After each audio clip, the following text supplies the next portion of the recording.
This Torah class is brought to you by TorahAnytime.com. Go for it. We're back on again. Okay. Good morning, Rabbi Sai. Parshas Re'eh. Parshas Re'eh is always the Parsha that we read in preparation of Chodesh Elul. And the question then is, what do we see in Parshas Re'eh that is relevant to the month of Elul? There doesn't seem to be any remazim to Chodesh Elul. Of course, ani l'doidi v'doidi li.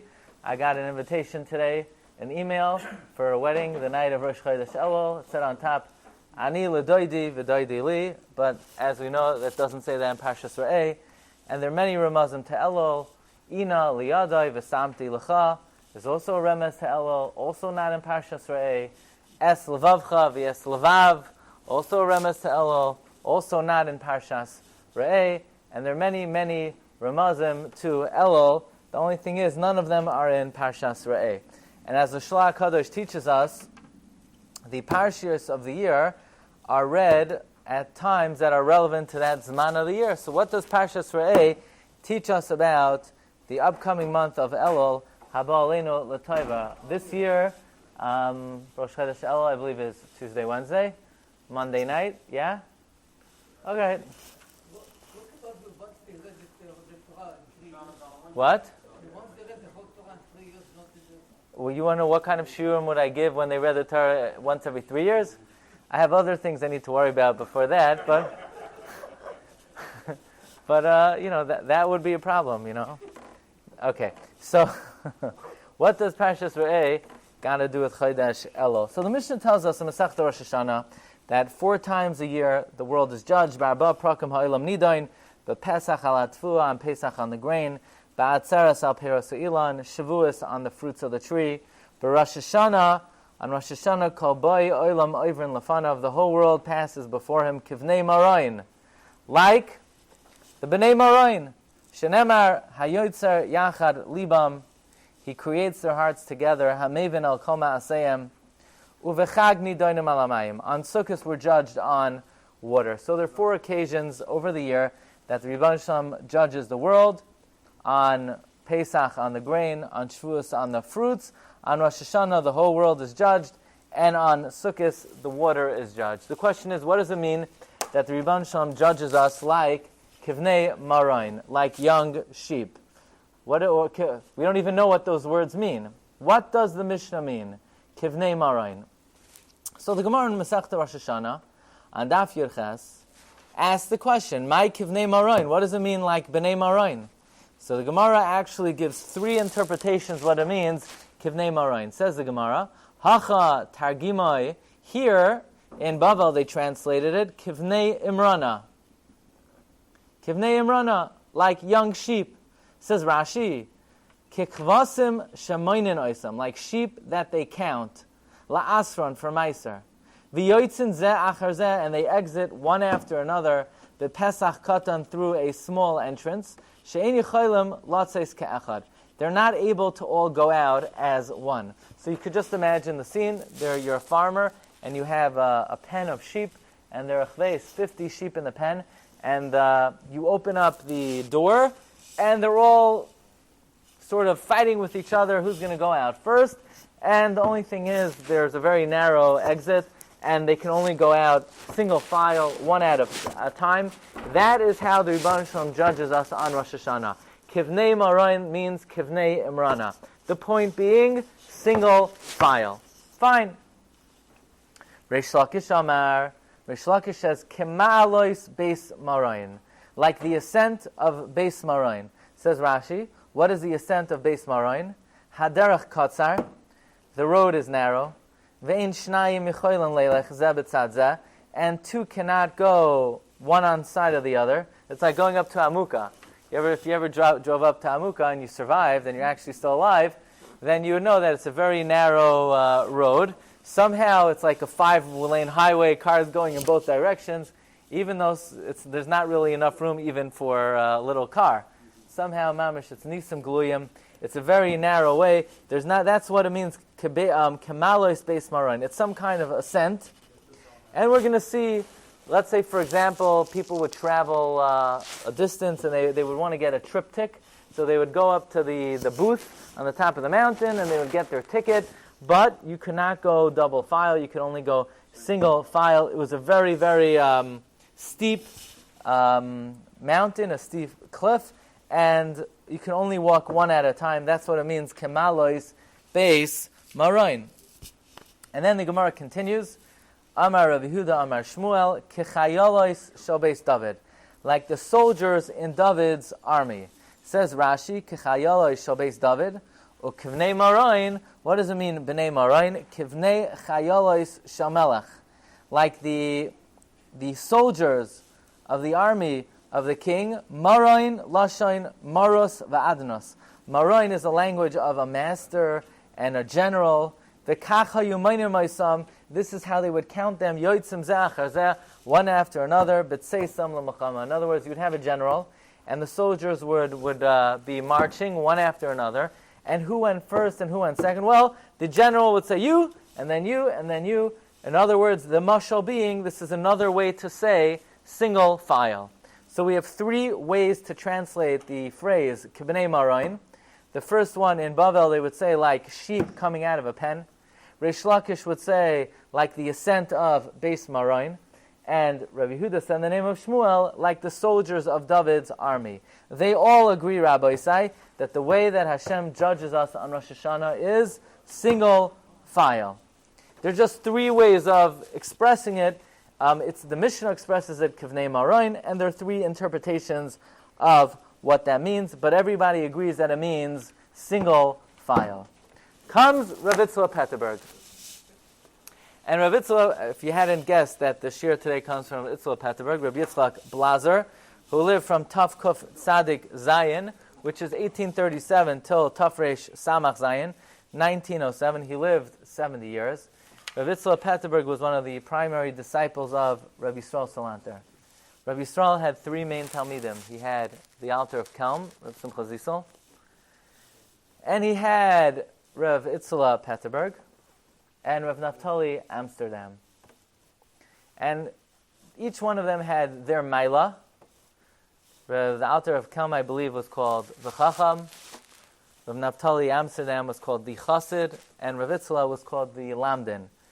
Of all the Talmidim of Rabbi Yisrael, Rav Itzla was really promulgated the Shita of Musar of Rabbi Yisrael Salanter. He was, in a way, the one that gave over to the world the ideology and the movement of what Rabbi Yisrael tried to institute.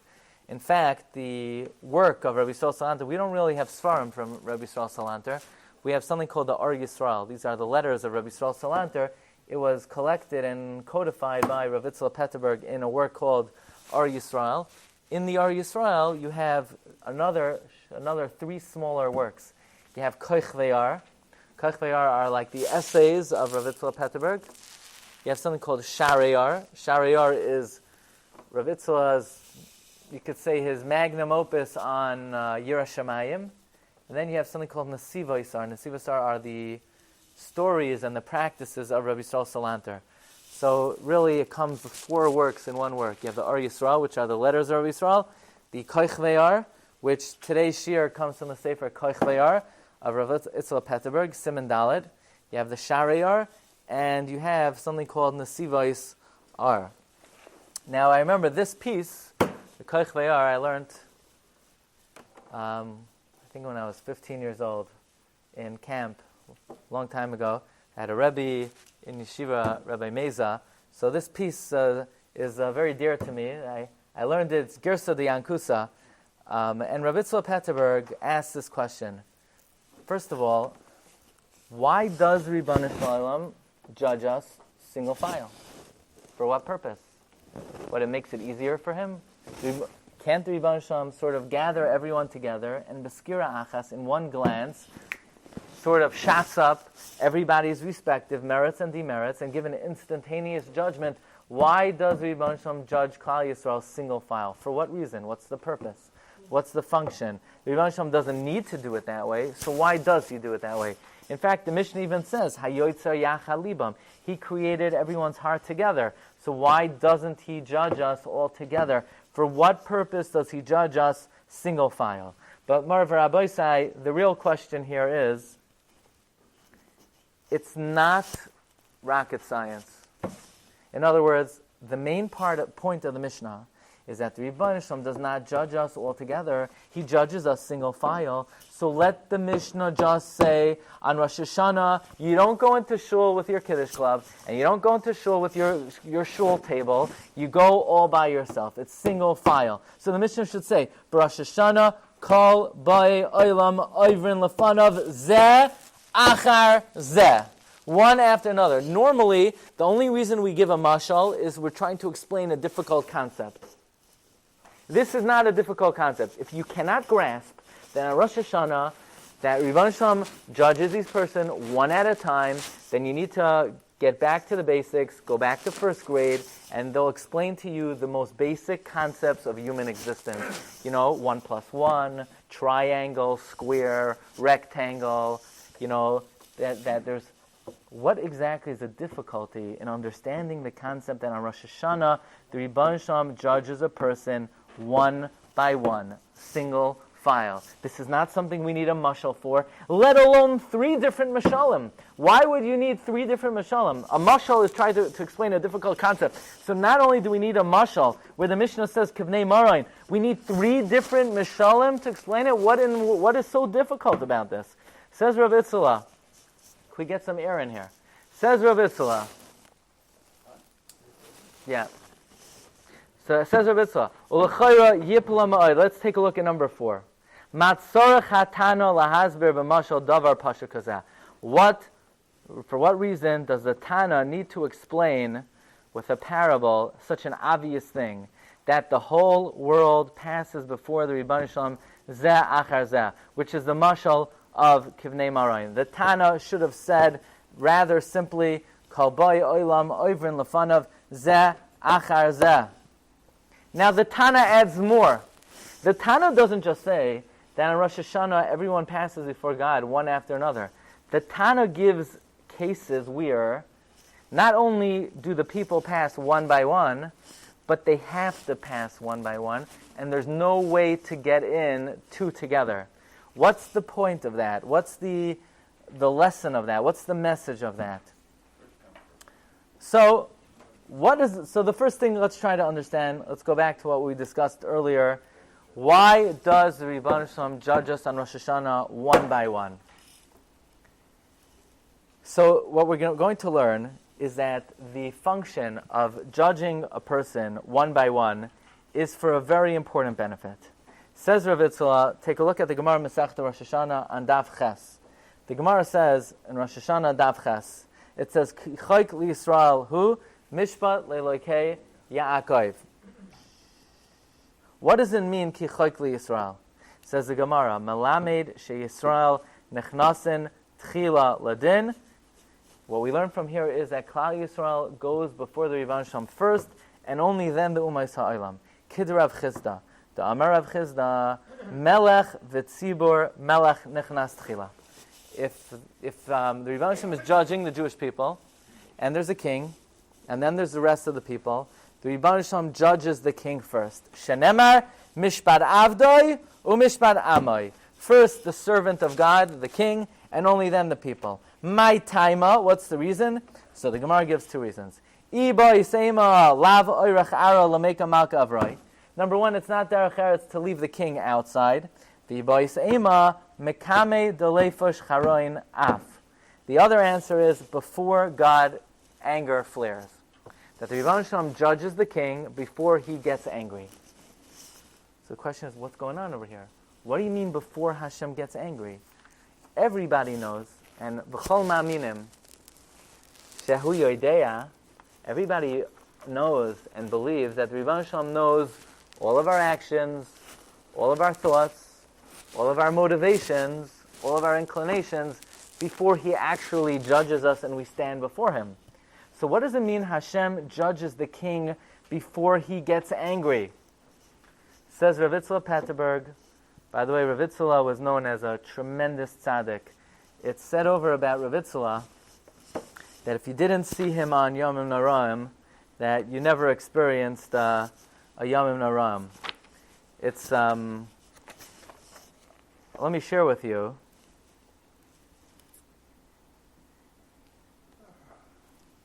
Hang in there. Rabbi Yitzchak had a very interesting practice. Rabbi Yitzchak Petterberg did not speak many words throughout the year, but especially during the Yom Noraim, he did not talk at all. You should know that Rabbi Yisrael Salanter himself was a very talented person. And Rav Yitzchak describes sort of Rav Yisrael's search for the right path in life. At first, in his youth, he figured that the only way, really, for a person to be successful in this world is to be a nechba al hakelim, to sort of hide out in the klois or hide out in your house and stay in your dalad amos and learn and daven and the talis and tefillin. And this way, you save yourself from lashon hara and diburim asurim, and it's a safe path in life. And Rabbi Yisrael, in fact, chose that path until he realized that this is not the derech that the Rebbeinu Shalom wants. That in order to be mezakes harabim, the Rebbeinu Shalom sort of requires a person to step out of their comfort zone and to go out to the masses and try to be mezakes harabim as much as possible. But even so, Rabbi Yisrael Salanter never accepted any official rabbanos. However, he did encourage his talmidim to take rabbanos. And at the age of 25 years old, Rav Yitzchak Petterberg accepted one of the most prestigious rabbinic positions in the world. He became the chief rabbi of St. Petersburg in Russia, where he served as rabbi there for 16 years until the year Taf Reish Lamed Ches. Taf Reish Lamed Ches is 1878. During this period of time, Rav Yitzchak wrote his great halachic work, Shaus HaTshuvas Pri Yitzchak. But Rav Yitzchak Petterberg was mastir. He would hide his brilliance and his greatness. In fact, the story goes that there was a rabbinical convention in Petersburg, in Petterburg, and who got up to speak? None other than Rabbi Yosef Dov Soloveitchik, the Beis Halevi. And Rabbi Yosef Dov, the Beis Halevi, said over in this convention a kasha, an amazing kasha, a very sharp, deep question, a kasha that his son, Reb Chaim, asked him. And after the Beis Halevi posed the question to the assembled gathering, he said, okay, nobody has an answer. Let me tell you my answer, and I'm going to tell you my son, Reb Chaim's answer. And everybody was very impressed with the brilliant terutzim of the Beis Halevi and Reb Chaim. And sitting at this convention was none other than Reb Yitzchak Blazer, and he's sitting there, and he doesn't utter one word at the convention. And Rav Yosef Dov is thinking, this is Rav Yitzchak Petterberg, who they say is such a goyin and gadol b'Yisrael. So he decided to see for himself. He goes home, and he opens up the Sefer Pri Yitzchak. And in the Pri Yitzchak, you had that kasha, and he gave both his answer and Rav Chaim's answer is printed in the Shaus HaTshuvas Pri Yitzchak. Rav Elya Lapian would say that he was very grateful that he had the zchus to hear Rav Yitzchak Petterberg during Yom Noram. Anyone who saw Rav Yitzchak during the Yom Noram was completely transformed for the rest of his life. In fact, when Rav Yitzchak Petterberg would get up to darshan Rosh Chodesh Elul, he would say the following pasuk, and sort of everyone would break out. But Bechia, he would say the pasuk, Samar mipachtecha besari umi mishpatecha yaresi. And everybody would just break down hearing that. In fact, they once asked Rav Yitzchak, why are you so scared Yom Noraim? What is Yom Noraim, a beer? What are you so scared of? He said, well, let me tell you something.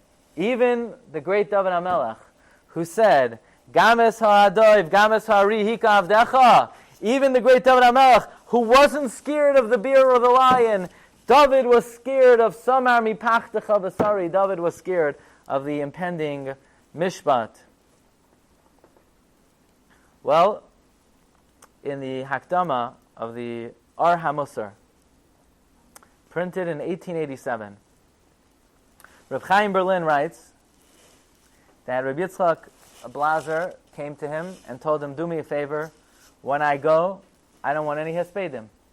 I don't want any hespedim at my levaya. So they sort of listened to him, but Rabbi Yosef Chaim Sonnenfeld said, we can't give a hesped, but we're allowed to cry. And he sort of was ma'orer the olam in Bechiyos. Well, Reb Chaim Berlin writes that Friday night, after the Petira of Rav Itzla Petterberg, Rav Itzla came to him in a dream, and he said, Reb Chaim, Yasher Koyach that you were Makayim my words, Yasher Koyach that you didn't give me a hesped. So let me just give you an introduction to understand the next part. Rav Itzla had a custom, and what I'm telling you now is not a maisa. As far as I know, the Chafetz Chaim does not record the hanhagos of tzaddikim.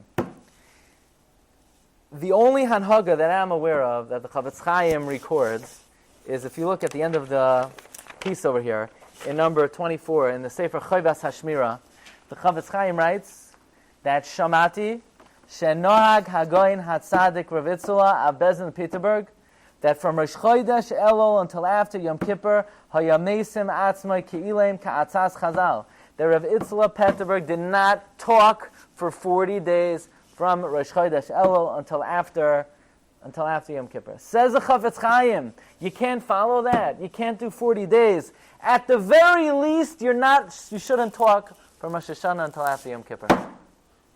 Again, I'm not telling you what to do. Ask your local Orthodox rabbi.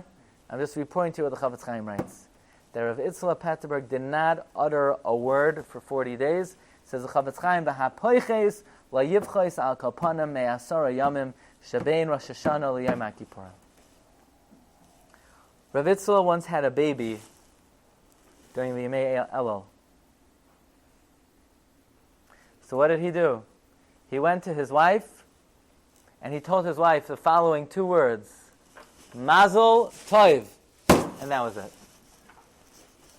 He didn't say you should be zoichel lahagdil legadlo tov l'chol ma'asim tovim. No, he didn't say that. He told her Mazel Tov, and then he visited her every day, but he didn't talk beyond that. So you would think then this was a man who guarded his speech incredibly. If the Chafetz Chaim is invoking the Zehirus and Dibur of Rav Itzla Petterberg, you could just imagine. You know, they say when the Chafetz Chaim turned 80, he put in an ad in the newspaper that he reached 80 years old, and then they came to the Chafetz Chaim. You know, it's not your derech to be in the papers, to be promoting yourself. Why would you do that? So Chafetz Chaim said, look, my life's mission was to teach people about the importance of Zehirus and Dibur. My whole life I'm telling people, you want to live long, guard your Kayach HaDibur. What would happen, Chas v'Shalom, said the Chafetz Chaim, if I would live a short life? So people would say, nice sefer, but it doesn't really work. So to be Mekadesh Shem Shamayim, says the Chafetz Chaim, I sort of promoted the fact that the Ribbon Shalom gave me the Siyata Deshmaya, that what I myself was Zahir in actually worked. How long did he live? Rav Itzla? How long 70 years. Oh? 70 years. 70 years. Marav Rabbi Sai. Rav Chaim Berlin said, okay, you're welcome that I didn't give you a hesped. What's going on upstairs? Said Rav Itzla, you should know that the cheshbonos that they have in Shamayim, it's not even possible to masig the oimek hadin, what they mun a person for in the olam ha'emes. But more than anything else, said Rav Itzla, you know what you need to be scared of? Zehirus from diburim asurim. You can't even imagine how exacting they are in Shamayim with diburim, with dibur. This is coming from somebody who didn't say a word for 40 days a year. And you can imagine in the rest of the year, he was very circumspect in what he said. And yet, he says, the oimek hadin in Shamayim, b'meyuchad, when it comes to koyach hadibur. So, ma nana anana zoyve hakir, what could we say? You know, oy lanu miyoim hadin, oy lanu miyom hatoichecha. But this is Rav Itzla Petterberg. In fact, we have on the story number 25 what we mentioned before. The Rav Itzla said, even David HaMelech, who was not scared of the chayos, he was scared of the Yom Hadin. Says Rav Itzla Petterberg, what does it mean the king is judged first before the Rebbeinu Shalom gets angry? From here we learn the Yesod Hadin. And the Yesod Hadin is Malchusa de Shmaya Ke'ein Malchusa de Ara. The way things work upstairs is similar to the way they work downstairs. Meaning, even though the Rebbeinu Shalom knows everything, his Yodeya, Va'ed, V'Kaisei, V'Chaisei, everything is Galoi V'Yadua Lefanav. However, the Rebbeinu Shalom operates the system in a way that is similar to a judge of flesh and blood. And the same way a judge in flesh and blood judges a person one after another, the Rebbeinu Shalom judges a person one after another. So, Lahavdil, Elef Alfei Avdalais. A judge is a human being, and a judge is sometimes in a good mood, and sometimes a judge is in a bad mood.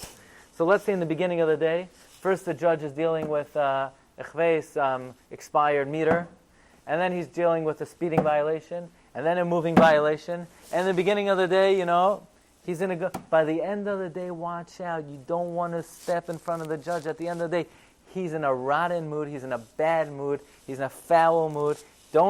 Forget, you're not getting, the last hour of the day, you're not getting any tickets off.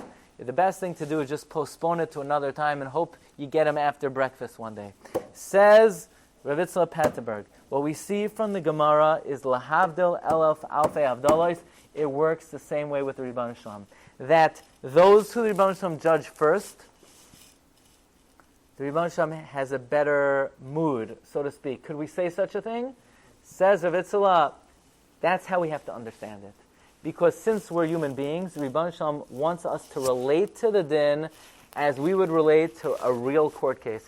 And the real court case, besides the facts of the case, there is the mood of the judge that you have to deal with. So too, that is how we should imagine the judgment in Shamayim. Not only imagine, that is how the judgment in Shamayim works. That the earlier you get the Rebbeinu Shalom, the more favorable the Rebbeinu Shalom's outlook will be toward the person.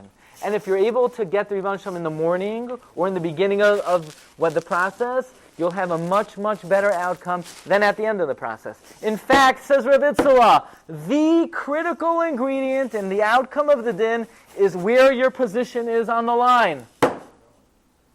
And therefore the Rebbeinu Shalom pushes the king to the front of the line to be able to judge the king Mekame Delefish Charoin Af before the Rebbeinu Shalom gets in a bad mood. You see, what happens is, if Beryl goes first, and Beryl has an Aveira on his account, Beryl spoke Lashon Hara, okay, the Rebbeinu Shalom maybe was in a better mood before Beryl came along, and now sort of the Rebbeinu Shalom's good mood has been tempered. And then Feivel goes, and Feivel once insulted somebody, so Rebbeinu Shalom says, so, what's going on? And so to speak, the good mood has changed. And then Yankel goes, and Yankel did Aveira. Yankel was wasting his time. And the Rebbeinu Shalom said, what's going on over here? And the Rebbeinu Shalom's mood is starting to change. And the last guy on the line, the Rebbeinu Shalom, so to speak, is angry, he's fuming, he's b'charoin af, and the judgment of Yankel will not come out with the same rachamim as the judgment of the first guy on the line. And that's the concept of Mekame Delefosh Charoin af.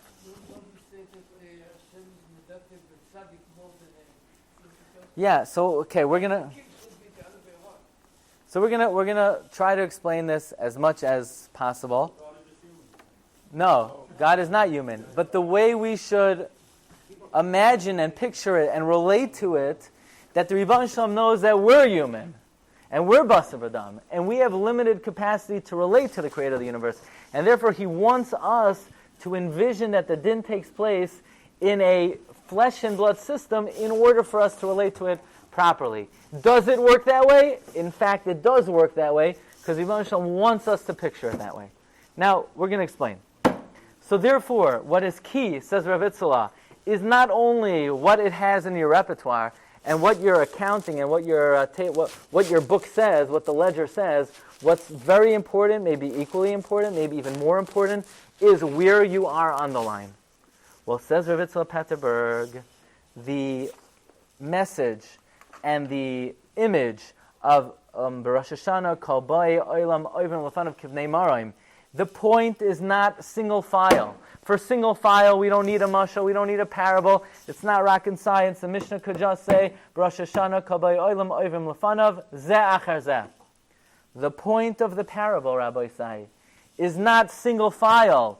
The point of the parable is, in what order does Rebbeinu Shalom judge a person?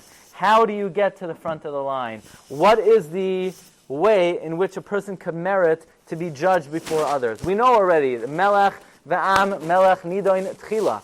The point of these three mashalim is not single file. The point of the mashal is the positioning, the order, not the mechanism. The mechanism we know is zeh. The point is what is the order in which a person passes before the Rebbeinu Shalom. Says Rav Itzula, after all we know, look at number 8. Toiva chachma mikli krav. V'choita echad ya'abe toiva harbe. Even one sin could cause great destruction and great devastation. After all, doesn't the Gemara say on this pasuk in Kedushin, that if you have a person who's 50-50 and they do just one more aveira, they tilt the scales. So what do we see from there? That one little sin could cause great disaster. So says Rav Itzel Petterberg, you know what kind of difference it is between number 1 on the line and number 100 on the line? There's a major difference between number 2 on the line and number 3 on the line. Why is that? Because even if the guy before you has even one sin, the mood, so to speak, of the Rebbeinu Shalom will be greatly affected by even one sin. So if you could move ahead of just one person on the line, that will dramatically and drastically affect the outcome of the judgment. And therefore the lesson and the limud and the message of these three mashalim, whether it's Kivnei Imrana, whether it's Kemalos Beis Maron, whether it's Kechayolos Beis David, is the point here is not single file. The point is, what is the order of the judgment on Rosh Hashanah? How do you get to the front of the line? What? We're going to work with the sheep. It's all the sheep. Everything is dependent on the sheep. Going to sleep is dependent on counting sheep. There are many things in this world that are dependent on sheep. So let's explain. Says Rav Itzel Petterberg, the truth is, let's take a look in number 7 at the end of the piece. He says, Amnam, acharei asher b'seder ha'avar l'fanu yisbarach Shammai, taloi harbe mi'yisoid hadin v'hamishpat, im l'shevet v'im l'chesed. If a lot of the judgment of a person, whether punishment or kindness, ki derech kol ha'ivrim l'fanav yisbarach l'rishayna tzelecha, the earlier you are on the line, the more successful you be. Ki yisteru b'yoysim echarei naf Hashem, because you'll be able to be covered and protected from the anger of God. Ata keitzad hu seder misla mahalcham shel kol be'olam. What is the order? Mi yiska lava rishon rishon. Who merits to be first? Umi yelech achroin achroin. Says Rav Itzla, zehu be'emes. That is the point of the Mishnah. Kol boi olam oivrim lefanav kivnei marim. Well, says Rav Itzla, there are really 3 ways in general to be zoiche b'din. You could do it on your own merit, by having more mitzvahs and averos. You could do it because of eizeh zechus that finds favor in the eyes of Hashem. In other words, even if a person has many, many averos, sometimes a person says, he has this mitzvah. I like that mitzvah. Why? Because I do. And the Rebbeinu Shalom could select somebody to be zoiche based on eizeh zechus. And the third way to be zoicha is beyond human scope, meaning v'chanoisi es asher achoin, v'richamti es asher rachim. Moshe Rabbeinu says to Rebbeinu Shalom, "Hoidiyeni na'as rachecha," and according to one opinion in the Gemara in Brachos, the Rebbeinu Shalom said, "Sorry, Moshe, that's not for you." Says the Gemara in Brachos on Daf Zayin Amud Aleph. There are 3 things that Moshe Rabbeinu asked from Hashem. Moshe said, please be Shaira your Shechina on Klal Yisrael number 21. And Hashem said, you got it. And Moshe said, don't be Shaira your Shechina on the Goyim. And Hashem said, you got it. And Moshe Rabbeinu said, Rebbeinu Shalom, I want to understand how you operate. Tzadik v'toiv loy, tzadik v'ra loy, rasha v'toiv loy. Well, according to Rabbi Yochanan, Moshe Rabbeinu was told, you got it. But Rameir holds that the Rebbeinu Shalom said, Moshe, this one's beyond you. B'chanoisi es asher achayin, v'richamtia asher arachem, af al pi she'enoi hagon. So basically, in general, there are three ways of being Zoicha. You could do so because you deserve it, because a person's a tzaddik, because they have more mitzvahs than averos. What is called, the Gemara says, take a look at number 14. Shimu elai abire lev harachoikim mitzedaka. Listen to me, you mighty-hearted ones who are far from righteousness. So you would think, what does this mean? That it's talking to Rishayim, people who are far from tzedakah. No, says the Gemara. These refer to the tzaddikim. The tzaddikim, they don't need tzedakah. The rest of the world, they eat breakfast out of God's good graces. The tzaddikim don't eat breakfast out of God's good graces. They eat breakfast because they deserve it. They have more mitzvahs than averos. They're far from tzedakah. They're zoicha on their own. Says the Gemara, him ni zoinim bezroya. Says Rashi, bezchusha biyadam. So let's introduce it in the following way. The Gemara says in Masechta Rosh Hashanah. Look at number 9. Amar Rav Krus Badai. Amar Rav Yochanan. Rav Krus Badai says in the name of Rav Yochanan. Shloisha Svarim Niftachin b'Rosh Hashanah. You get a little cooler? There are 3 books open on Rosh Hashanah. One of Rishaim Gemurim, one of Tzadikim Gemurim, and one of Beinonim. Tzadikim gemurin nechtavim nechtamim la'alter l'chayim. The tzadikim are written and sealed immediately for life. Rishaim gemurin nechtavim nechtam la'alter l'misa. Beinonim tluyim va'imdim. The Beinonim are suspended. Their judgment is suspended from Rashan to Yom Kippur. If they're zoicha, they're nechtav l'chayim. If they're not zoicha, they're nechtav l'misa. So let's get what's going on over here. The Gemara is saying, Beinonim. Now what are Beinonim? Beinonim presumably are 50-50. So they have a mitzvah of learning, chesed, tefillah, and they have chveis and avera of lashon hara, shatnez, diburim asurim. So they're 50-50. 50-50. So their judgment is suspended. So comes the Ran, and the Ran asks the following question.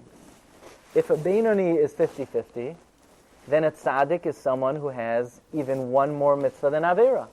And a Rasha is someone who has even one more Avera than mitzvah. Fret the Ran, but look around the world. We see tzaddikim who have more mitzvahs than Averos, and they're inscribed for Misa, Chas v'Shalom. And we see Rishayim who have more Averos than mitzvahs, and they're inscribed l'chayim. So if a Beinoni is 50-50, which means a tzaddik is someone who has more mitzvahs than Averos. And then a Rasha is someone who has more Averos than mitzvahs. But Frek the Ran, it's quoted in, look at number 10, ask the Ran, mi de ka'amar Beinonim, mashma de tzaddikim de ka'amar hainu, shezchu yosem merubim me'avanoiseyem. If it says Beinonim, that implies that a tzaddik is someone who has more merits than demerits, and a Rasha is someone who has more demerits than merits. Ihachi kasha tuva, kama tzaddikim, shezchu yosem merubim me'avanoiseyem, are nechtav lemisa. The kama rishayim avanoiseyem merubim nechtam l'chayim. That's the famous kasha of the Ran. And the Ran answers, I guess you have to say, the answer of the Maharit, Rabbi Shaya Mitrani, that tzaddik does not mean more mitzvahs than averos, and Rasha does not mean more averos than mitzvahs. Listen carefully. You know what a tzaddik is? A tzaddik is someone who Hashem says will live this year. He could be what we call as a Rasha. The Rebbeinu Shalom calls him a tzaddik this year. Why? Because he's the judge. We're not the judge. It's none of your business why. Bug off. Get lost. What do you mean, why? You worry about your geschäft, the Rebbeinu Shalom will worry about his geschäft. If anyone who the Rebbeinu Shalom says will live this year is a tzaddik. Why are they a tzaddik? Because they're innocent. They're tzaddik b'din. They were determined, the Rebbeinu Shalom wrote in their ledger, tzaddik, not because they have more mitzvahs than averos. Anyone who is paskin to live is called a tzaddik. Anyone who is paskin not to live is called a rasha, even if they are a tzaddik. Meaning, says Iran, in this world, you're not judged by Mitzvahs and Averos. You're not judged by mitzvahs and Averos. The Rebbe Shalom determined he likes some mitzvah you did, you live. You're called tzaddik. The Rebbe Shalom says he doesn't like an Avera you did, you're called Rasha. La'achar meya ve'esrim shana in shamayim avada. The Rebbe Shalom weighs mitzvahs and Averos. And if you have more mitzvahs and Averos, you'll get Gan Eden. If you have vice versa, you'll go to the hot place. But in this world, says Iran, look around. It obviously doesn't work that way. That's the Shita of the Ran. You got it? You got it? That's the Shita of the Ran. The Ran Shita is that Tzaddik and Rasha is Bedin.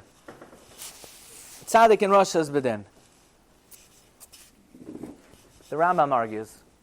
The Rambam says, Dvarim Kipshutan. The Rambam says, however it works upstairs, it works downstairs.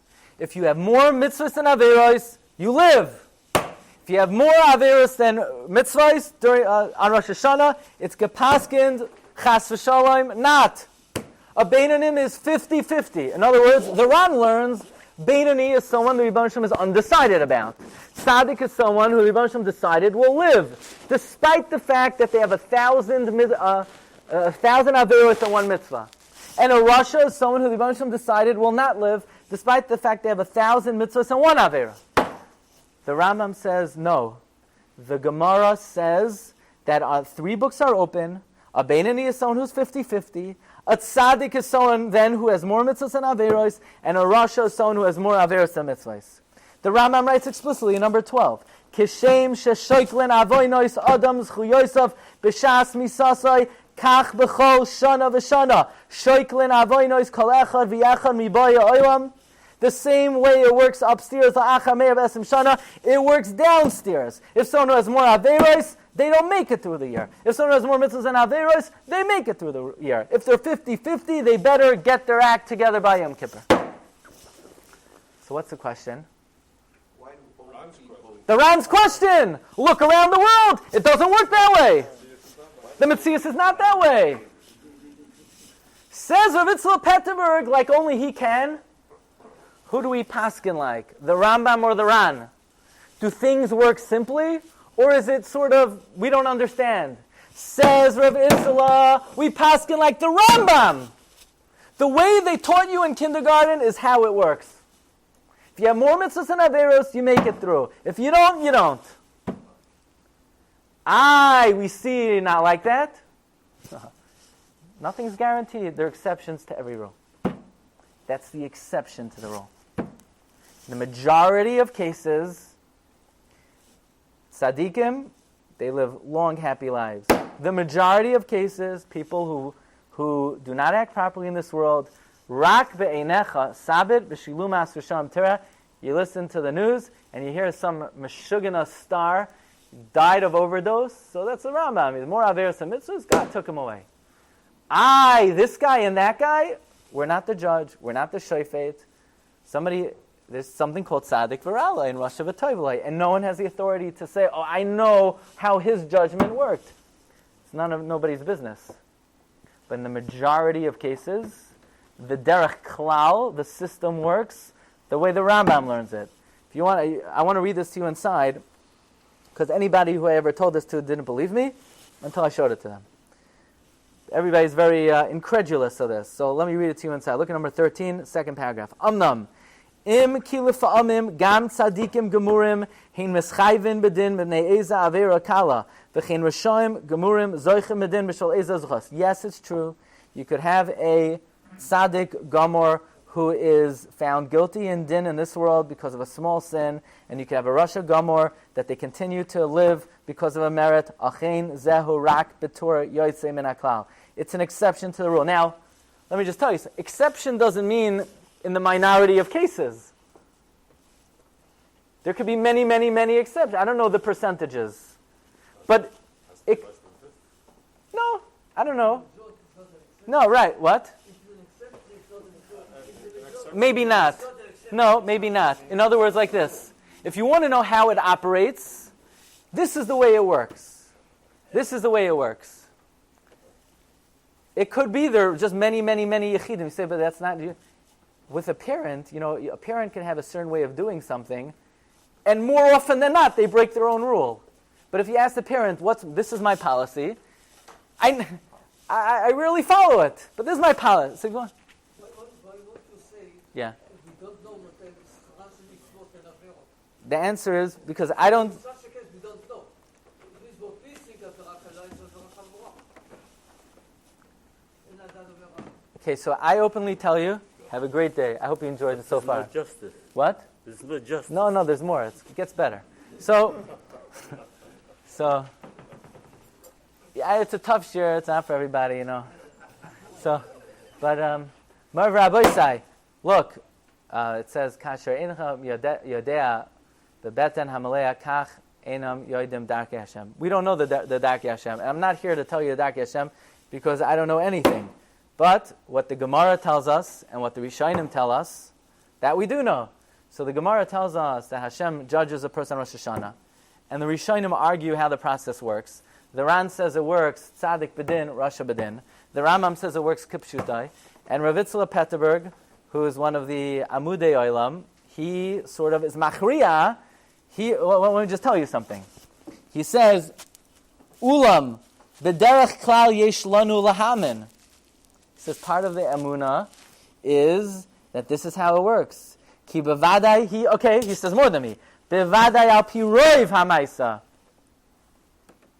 No, he doesn't say in roiv cases. He says the way it operates. And then he says in the next paragraph, al kapanu hine yisoid hadin b'derech klal hu al pi shikol avoinos imazachuyos. In other words, and I'll tell you, it has to be that way.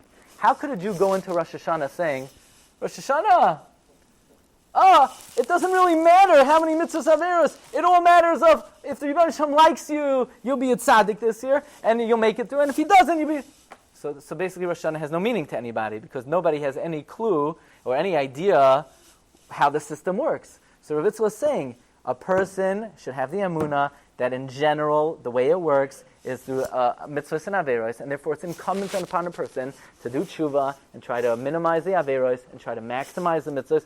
Otherwise, the whole Yom Naram don't have meaning. So we have to believe that this is how it works in general, and we also have to believe that we don't really know how everything works, right? Okay. So basically, there are two ways of how this is operating. Number one, the system of the Rambam. The system of the Rambam is you merit a good judgment if you deserve it. The second system is the system of the Ran, that you could merit a good judgment. Now, do you deserve it? When Hashem will take someone who has a lot of averos, but one mitzvah, chances are there is reasonable basis for the Rebbe Shalom to say, you know what? I like that tzachos. It's based on something real. It's based on something legitimate. It's not a fabricated system. It might not meet the standards of weighing mitzvahs and averos, but it's based on some type of shuras hadin. So the second system of being zoiche and judgment is what? The Ran. And then Marav Rabbi say there's a third system of judgment. You know what the third system is? We have absolutely no idea. The person may not have even one zechus. The person might have completely bereft of mitzvahs. Complete avaryan gamor rasha. And why do they make it through? We have absolutely no idea. And you can have the other way around. You can have the other way around, where a person can be a tzaddik gamor, and it's tzaddik viraloi, and we can't understand it. So really, there are three systems of judgment. There's the Rambam, which is based on a person's merits and demerits, a person's earnings and de-earnings. You have the Ran, where it's sort of based on a zchus, based on a chayiv, although it might not meet the system of perfect evaluation. And then there's a system which is completely beyond human comprehension. Marav Rabbi say, the same way there are three types of judgments, there are three ways to get to the front of the line. The same way the Rambam would say that you get a good judgment if you deserve it, you could also deserve to get to the front of the line. The same way the Ran would say you could get a good judgment if you have Ezeh Zchus that the Rebbe Shalom really enjoys and appreciates, you could get to the front of the line if the Rebbe Shalom sees Ezeh Zchus that he appreciates. And then there's some people who they're zoiche above and beyond human comprehension, and they could get to the front of the line for the same reason. The first and third way is not really going to be that meaningful to us. You tell a guy, you know what, I have a good eitzah for you. You know how you're going to get to the front of the line? Become a tzaddik gamor. Do millions and millions of mitzvahs. Do tshuva for all your averos, and that will get you to the front of the line. You say, wow, Rabbi, how do you ever think of that one? That's brilliant. What a good chap. How are you going to get to the front of the line? Be a tzaddik gamor and do millions of mitzvahs. I came to a shiur. I said, okay, this year, I have a good eitzah for everyone. Try to do as many mitzvahs as possible, and really try to avoid doing averos. I mean, the next week, people would walk out even before 11:30. You know? I mean, Good Morning America. Everybody knows that. So that system is not really chiddush and not really that helpful. But that is one of the systems. And you know what that system is analogous to? That's like the sheep. That's the sheep. You have 50 sheep in a pen, and the door opens. Which sheep comes out first? The big, gesunte sheep who had the best meal and has been flexing his muscles and is a little wider and a little longer and a little stronger than the other sheep. He musters his way in, and all the little, scrawny sheep get put to the side, and he's out of there first. Now, he doesn't realize he's not going to a good place, but he's out of there first. And then the guy next in size, he powers his way through. Therefore, says the Mishnah, Kivnei Marain, Kivnei Imrana, that you know who's zoichet to be the first on the line? The strong ones, the Abirei Lev, the Tzadikim, those who've amassed and accumulated and maximized their mitzvah performance and minimize their averos. The same way on a Rosh Hashanah, they have more of a likelihood to be zoicha b'din. They also are positioned more favorably on the line. Okay, that's the first mashal of Kivnei Imrana. Let's go to the third mashal. Also, not going to be as relevant to us. So there are a bunch of soldiers, and the general says, "You there! You there! You!" So how does he choose this guy here? How does he choose that guy next? It seems arbitrary. There's nobody who could figure out what's going through this guy's mind, why he said, you. Even his best friend, who knows exactly how he operates, will never be able to write, I know what he's thinking. He picked this guy first. Even the guy, does he... It's so beyond anybody's comprehension that nobody could... It seems random. So too, there is a system of judgment that is beyond human comprehension, that would seem to be random. Even Moshe Rabbeinu asked to understand it, and he doesn't understand it. And that's the third system. That's a system analogous to Chayolos Beis David, where the general sort of says, you here, you there, and it seems like there's no rhyme or reason. And this is the system that even Moshe Rabbeinu tried to understand. And the Rebbe Shem says, sorry, the Chanoisi es asher achayin, v'richamti es asher rachim. Says Rav Itzla Petterberg, it's the middle system that's the most relevant to all of us. To tell a person, be a big tzaddik, we say with rabbis like you, we don't need that. To tell somebody, I don't know how you get to the front of the line, also not very helpful. But says Rav Itzla, let's talk about the Malois Beis Marain. Let's talk about the ascent to Beis Marain. So it's this very narrow passageway up the mountain. And basically, who gets there first? So, I'll tell you over a joke. I have a messiah from my father about this joke. There was an electronics store opening up in Texas. And they advertised that the first, 5 people online are going to get a free big screen. So of course, people don't pay attention to the sign. So there are like thousands of people, lining up, camped out in front of this electronics store. They've been sleeping there for 3 weeks. And Vayihi Hayom, it's 8 o'clock in the morning, and standing at the front of the line is this big 6'4", burly Texan, and he says, I've been waiting here all night. No one getting ahead of me. And as the clock strikes 8 o'clock, this little Yidala, from the middle of the line, he starts wobbling up to the front of the line, and he's trying to get ahead of the Texan.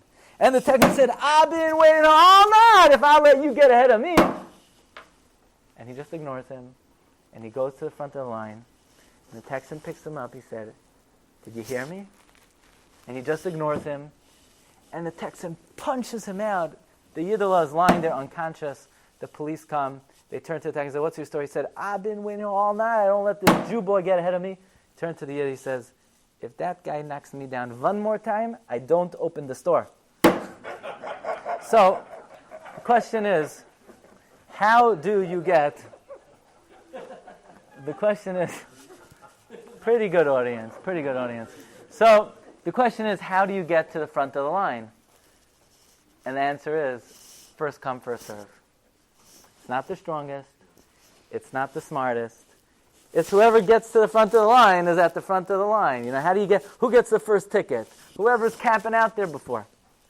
Says Rav Itzl Petterberg, the same way there's a system of judgment where it's not based on more mitzvahs or more averos. What it's based on is, does the person have some merit which the Rebbeinu Shalom would look favorably at? The merit with which the Rebbeinu Shalom looks favorably in terms of positioning somebody at the front of the line is how soon a person begins to prepare themselves for the Yom Hadin. Basically, first come, first serve. The same way, Kemalos Beis Marayin. If you want to get that ticket on the ascent of Beis Marayin, all it depends on is, the sooner you get there, the quicker you get the ticket. The same thing with the Yom Hadin or Rosh Hashanah. The sooner that you start to prepare yourself from the time you hear the shofar blast and Rosh Chodesh Elul, and the sooner that shofar scares you a little bit and puts the fear of God in your heart, the sooner a person starts to think about their actions and starts to think of what real measures they could take to improve themselves, to do tshuva for averos, to try to do more mitzvahs. The first come, first serve. The quicker you begin to prepare, the sooner you begin to prepare, the earlier you position yourself on the line. Doesn't mean you're a bigger tzaddik. It doesn't mean you have more mitzvahs than averos. All it means is you had the chachma to beat the crowd. And as Rav Itzla said, every spot you are earlier in the line makes a tremendous difference, because v'choytei echad ya'ave toiv harbe. Even one avera could change the mindset of the shofet. And therefore, if you're able to get to the line, you could have very, very big tzaddikim.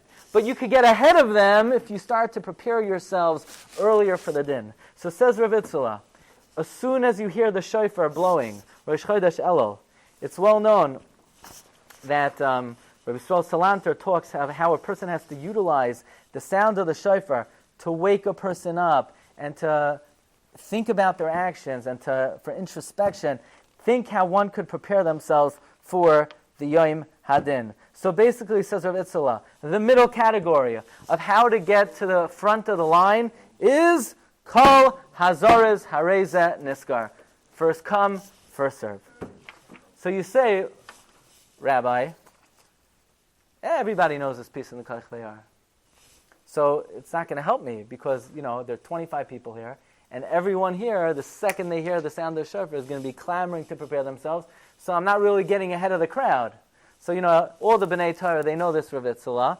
So, you don't really have an inside scoop over here. Okay. So here's where I'm going to give you the edge.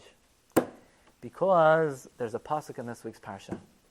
And the pasuk says like this. And this is, I'm going to tell you a Dvar Torah from the Sefer Ben La'ashri. The Ben La'ashri was written by a great Makubal, Rabbi Yitzchak HaKohen Huberman. Rabbi Yitzchak HaKohen Huberman is known as the Tzaddik Meiranana. If you go to Har Menuchos, you'll see signs. The Tzaddik Meiranana. He was a survivor of the Holocaust, and I believe my great-grandfather and him were chavrusas in Yeshiva Chachmei Lublin before the war. My father visited him. He was a Sagi Nohar. Rabbi Yitzchak Huberman was blind. He couldn't see. He also did not have children. He was not blessed with children. And he writes in, it's printed in the Hakdama of his Sefer. You see, the name of his Sefer is Ben La'ashri, meaning this Sefer was supposed to take the place of a child for him. And he said that anyone who says, whoever is ma'ayin into his sefer and says over Torah in his name, he promises, Rabbi Yitzchak HaKohen Huberman promises that he will daven for them from any tzara to be safe from in Olam Hazeh and Olam Haba. So, Zechusa Yagen Oleinu, we sang over a Dvar Torah that he said, in this week's Parsha, he says, Oyem v'noira. What we learned was the sooner you start to prepare yourself, the earlier you get on the line, first come, first serve, says Rabbi Yitzchak HaKohen Huberman. You know what it says in Parshas Re'eh? In Parshas Re'eh, it says as follows, Ki im el ha'mokom asher yivchar Hashem Elokeichem mikol shivteichem. Yeah? Lasum es shemai sham.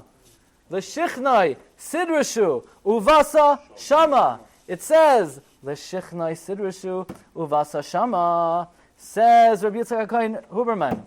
A person might think that I'm not going to be able to, I'm going to start preparing in Elul, and I'm going to get to the front of the line. No! You got to beat the crowd. L'shichnai sidrashu.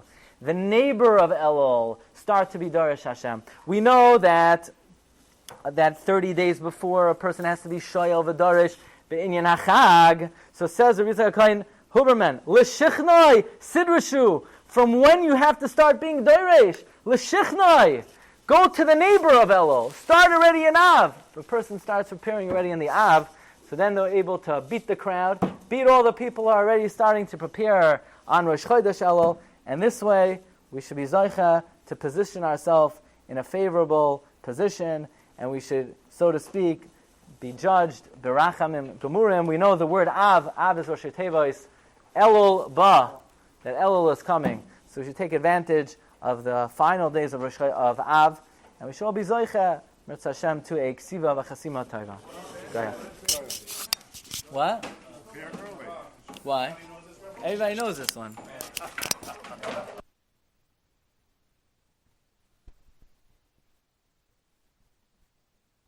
You've just experienced another Torah class brought to you by TorahAnytime.com.